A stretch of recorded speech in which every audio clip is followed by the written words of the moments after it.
Hello everyone, आज हम पढ़ेंगे फाइनेंस कमीशन के बारे में।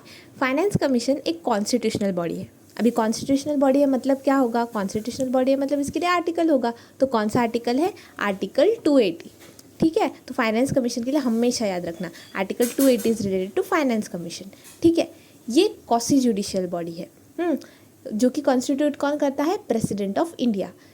इंडिया के जो प्रेसिडेंट है ये हर 5 साल बाद एवरी फिफ्थ ईयर और एट सच अर्लियर टाइम, जब उनको लगता है कि नेसेसरी है, अभी करना चाहिए, वैसे टाइम पे ये कॉन्स्टिट्यूट करते हैं फाइनेंस कमीशन। ठीक है, कौन करता है? President of India, article 280। Composition, इस फाइनेंस कमीशन में कौन कौन है? इसमें एक चेयरमैन होगा और 4 मेंबर्स होंगे बाकी के। ठीक है, और जो कि अपॉइंट कौन करेगा? अभी ऑफकोर्स प्रेसिडेंट अगर बना रहे तो वही अपॉइंट करेंगे। तो ऐसे याद रखना, यहाँ पे प्रेसिडेंट का ही रोल है। मोस्ट ऑफ द जो फाइनेंस कमीशन का जो भी ये है उसमें प्रेसिडेंट का ही रोल है। मतलब इनको अपॉइंट भी प्रेसिडेंट करेंगे, फिर इनका जो रिपोर्ट सबमिट होता है वो भी प्रेसिडेंट साहब को ही होता है। ठीक है, तो अभी इनका कार्यकाल कितना टाइम का होता है? जो प्रेसिडेंट अपने एक ऑर्डर निकाल के जो इनको अपॉइंट वगैरह करते हैं ना, उसमें जो स्पेसिफाइड होगा वैसा इनका टेन्योर होता है। ठीक है, क्या ये फिर से मतलब इस साल अगर मैं सपोज करो फाइनेंस कमीशन में मेंबर हूँ, तो क्या मैं अगले साल भी हो सकती हूँ? हाँ, हो सकती हूँ। तो एलिजिबल हूँ मैं फॉर रीअपॉइंटमेंट। तो members are eligible for reappointment. ठीक है, देन क्वालिफिकेशंस और इनका मतलब सिलेक्ट कैसे करेंगे? कौन होगा? अभी मुझे तो नहीं बनाएंगे ना, तो किसको बनाएंगे? क्या क्वालिफिकेशन है, क्या क्राइटेरिया है? तो वो कॉन्स्टिट्यूशन बोलता है कि पार्लियामेंट ये सब डिसाइड कर सकता है। तो अभी पार्लियामेंट डिसाइड कर सकता है, तो पार्लियामेंट ने क्या किया? एक एक्ट बना दिया, फाइनेंस कमीशन एक्ट 1951। तो फाइनेंस कमीशन एक्ट 1951 के तहत पार्लियामेंट ने बताया कि क्वालिफिकेशंस क्या होंगे। ठीक है, तो चेयरमैन कैसा होना चाहिए? जिसका एक्सपीरियंस हो पब्लिक अफेयर्स में। फाइनेंस कमीशन के जो भी डिसीजंस होंगे कि पैसा कैसे बांटना है, ठीक है, सेंट्रल और स्टेट में पैसे का डिवीजन कैसे होना चाहिए, जो पब्लिक से रेवेन्यू आता है, टैक्सेस आते हैं, बाकी भी सोर्सेज से जो भी इनकम हो रही है गवर्नमेंट की, तो उसका शेयर कैसे होना चाहिए, किस स्टेट को कितना, ये सब चीज़ें ना फाइनेंस कमीशन बताता है। ठीक है, तो अभी पब्लिक लाइफ को डायरेक्टली इम्पैक्ट कर रहा है ये सब, तो कोई चाहिए जो पब्लिक अफेयर्स में एक्सपीरियंस हो, उसको पता हो कि हाँ भाई ये प्रॉब्लम्स है। तो इसलिए चेयरमैन क्या होगा? टॉप प्रायोरिटी ये है कि पब्लिक अफेयर्स वाला बंदा चाहिए जिसको एक्सपीरियंस हो। ठीक है, अभी 4 मेंबर्स, तो 4 मेंबर्स की 4 क्राइटेरिया है कि एक मेंबर ऐसा होगा, दूसरा वैसा, तीसरा ऐसा ऐसा। तो देखते हैं पहला मेंबर। तो फर्स्ट मेंबर मतलब एक मेंबर ऐसा होना चाहिए जो कि जज हो हाई कोर्ट का, किसी हाई कोर्ट का जज हो, या तो जज हाई कोर्ट बनने के क्वालिफिकेशंस होते हैं कुछ। एक अगर हाई कोर्ट का जज बनना है तो आपको कुछ क्वालिफिकेशंस होंगे, तो वो क्वालिफिकेशंस भी मतलब उनको वो क्वालिफिकेशंस में अगर वो खरे उतर रहे हैं तो वो मेंबर बन सकते हैं, या तो जज हो हाई कोर्ट के तो मेंबर बन सकते हैं। एक मेंबर ऐसा। सेकंड मेंबर ऐसा हो जिसको नॉलेज हो, मतलब स्पेशलाइज नॉलेज हो, किस चीज़ की? फाइनेंस और अकाउंट्स की। ऐसे ही क्या? नहीं, जो गवर्नमेंट के फाइनेंस है, अकाउंट्स है, उसके बारे में खास जानकारी हो, ऐसे बंदे को बुलाएंगे, मेंबर बनाएंगे। ठीक है, अभी फाइनेंस कमीशन है, पैसे की बातचीत है, तो फाइनेंस और अकाउंट जो गवर्नमेंट के उसके बारे में पता होना चाहिए ना, तो वो याद रखना। ठीक है, देन थर्ड, वाइड एक्सपीरियंस, जिसको बहुत एक्सपीरियंस हो, किसमें? फाइनेंशियल मैटर्स में और एडमिनिस्ट्रेशन में भी, दोनों में। जो फाइनेंशियल मैटर्स को भी अच्छे से एक्सपीरियंस है उसमें भी, और एडमिनिस्ट्रेशन के काम में भी। ठीक है, और एक चौथा बंदा जो स्पेशल नॉलेज रखता हो इकोनॉमिक्स का। ठीक है, ऐसे 4 मेंबर्स चाहिए। तो चेयरमैन पब्लिक अफेयर्स, मेंबर्स एक जज हो हाई कोर्ट का या वो बन सकता है ऐसा। फिर सेकंड, स्पेशलाइज नॉलेज हो फाइनेंस अकाउंट का, गवर्नमेंट के अकाउंट्स का। देन फाइनेंशियल मैटर एडमिनिस्ट्रेशन में ज़्यादा एक्सपीरियंस हो, और चौथा कि उसको इकोनॉमिक्स की अच्छी खासी नॉलेज हो। ठीक है, तो ऐसे होते हैं मेंबर्स के क्राइटेरिया। ये पार्लियामेंट ने फाइनेंस कमीशन एक्ट 1951 में बताया गया। ठीक है, अभी ये फाइनेंस कमीशन करता क्या है, इसके फंक्शंस क्या है? ठीक है, तो इसका ना ये रिकमेंडेशंस करता है किसको? प्रेसिडेंट ऑफ इंडिया को। तो किस बारे में करता है? ये करता है ऑन द फॉलोइंग मैटर्स। कौन से देखते हैं? Distribution of the net proceeds of taxes to be shared between the centre and the states, and the allocation between the states of the respective shares of such proceeds. मतलब जो taxes वगैरह आ रहे हैं वो सेंटर्स और state में कैसे allocate करेंगे, किस स्टेट को कितना देना है, ये सब रिकमेंडेशन करना फाइनेंस कमीशन का काम है। दूसरा काम क्या है? Principles that should govern the grants in aids to the states by the centre that is out of the consolidated fund of India. अभी आप बताइए कंसोलिडेटेड फंड ऑफ इंडिया के लिए कौन सा आर्टिकल है और ये होता क्या है? ठीक है, कमेंट सेक्शन में आर्टिकल ज़रूर बताइएगा। ठीक है। तो कंसोलिडेटेड फंड ऑफ इंडिया, उसमें से पैसे देने हैं स्टेट्स को, कुछ ग्रांट्स देनी है, तो किस बेसिस पे देना है ये रिकमेंडेशंस भी फाइनेंस कमीशन करेगा। Then measures needed to augment मतलब बढ़ाना, इंक्रीज करना consolidated fund of a state to supplement the resources of the panchayat and the municipalities in the state and on the basis of recommendations made by state finance commission. अब ये जो state finance commission है ये बनी थी, देखो 73rd और 74th constitutional amendment act जो आया था 1992 का, इससे ना पंचायत और म्यूनसिपैलिटीज़ को मिला था क्या, कॉन्स्टिट्यूशनल स्टेटस। तो वो उनके कामकाज के लिए स्टेट फाइनेंस कमीशन भी बनाई गई थी उसी दरमियान, कि स्टेट्स इनको कैसे पैसे वगैरह देना है, तो उनके रिकमेंडेशंस ध्यान रखते हुए कॉन्सोलिडेटेड जो स्टेट का फंड है उसमें से कैसे जो सोर्सेज है, मतलब जो पैसा पंचायत और म्यूनसिपैलिटीज़ को जा रहा है, ठीक है, तो ये सब चीज़ों में जो पैसा इन्वॉल्व है उसको बढ़ाना कैसे है। रिकमेंडेशन तो स्टेट फाइनेंस कमीशन करेगा कि पंचायत और म्यूनसिपैलिटीज़ को स्टेट से कितना कैसा पैसा जाना चाहिए, ठीक है, लेकिन जो मेजर्स है कि ये पैसा जो स्टेट का है वो कैसे बढ़ाया जाए, उसको मतलब क्या क्या कुछ नया टैक्स ला सकते हैं, कुछ कहीं से कुछ और डिसइन्वेस्टमेंट कर सकते हैं, कुछ कर सकते हैं, वो मेजर्स कौन रिकमेंड करेगा, फाइनेंस कमीशन, ठीक है। तो ये सब और स्टेट फाइनेंस कमीशन की रिकमेंडेशंस को भी इसमें ध्यान में रखा जाएगा, ठीक है, ताकि ये रिसोर्सेज और अच्छे से मतलब बढ़ाया जा सके।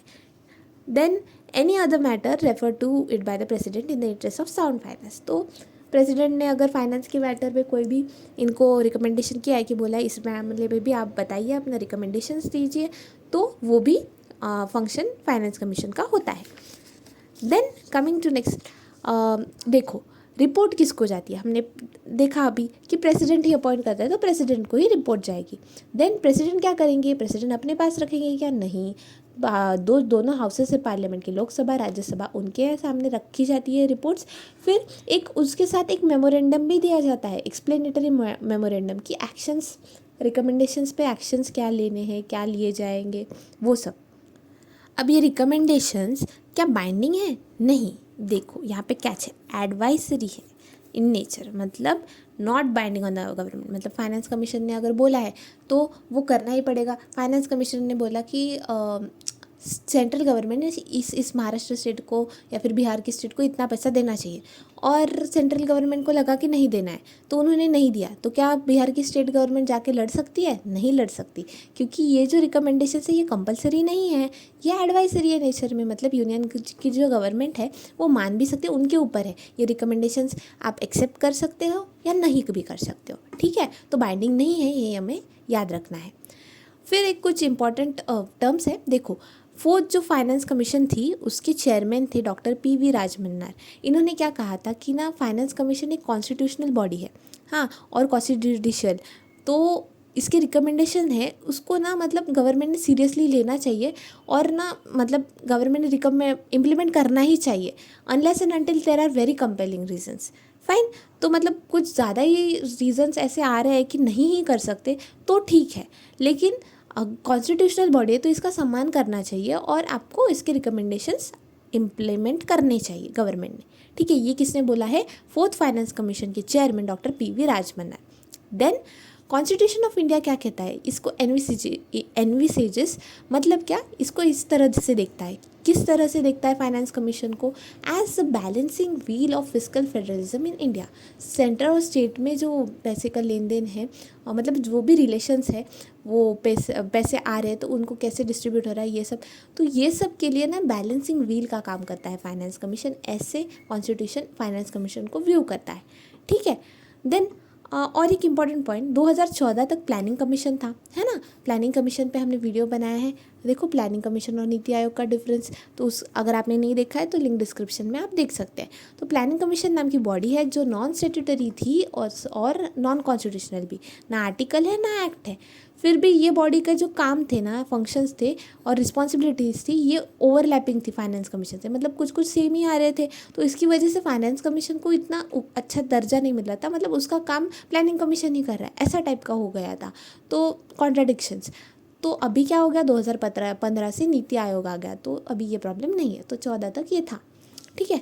ये कुछ इंपॉर्टेंट अब तक के जितने हुए हैं फाइनेंस कमीशंस वो सब है, तो देखो सब याद रहेंगे ऐसा नहीं है, पर फर्स्ट कुछ हम देख ले हैं।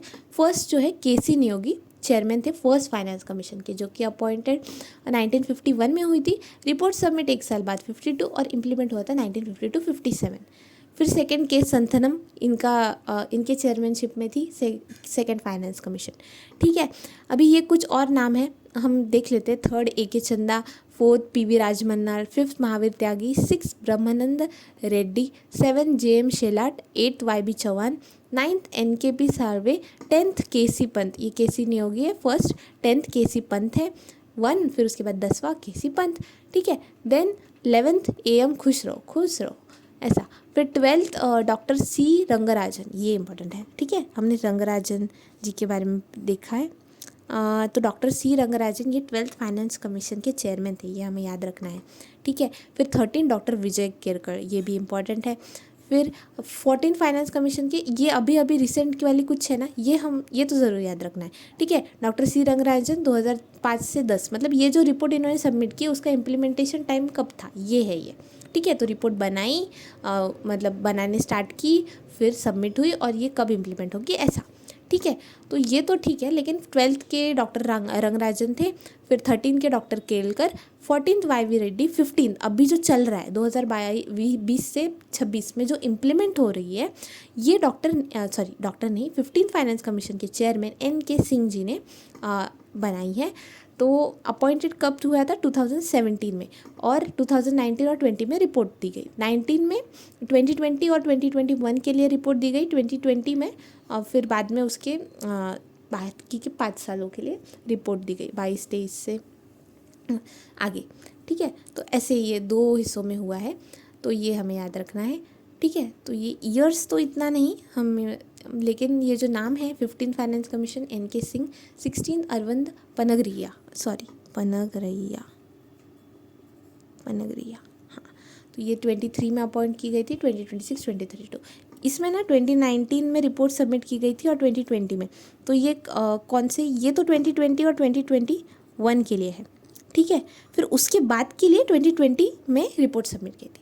ठीक है, तो ये था। अभी 16th वाली आएगी, अभी नहीं आई है, 23 में हमने अपॉइंट कर दिया, इसकी रिपोर्ट सबमिट नहीं हुए, इसका 26 से आगे के लिए ये कमीशन बनाया गया। 16 फाइनेंस कमीशन अरविंद पनगरिया जी, 15 NK सिंह जो अभी चालू है।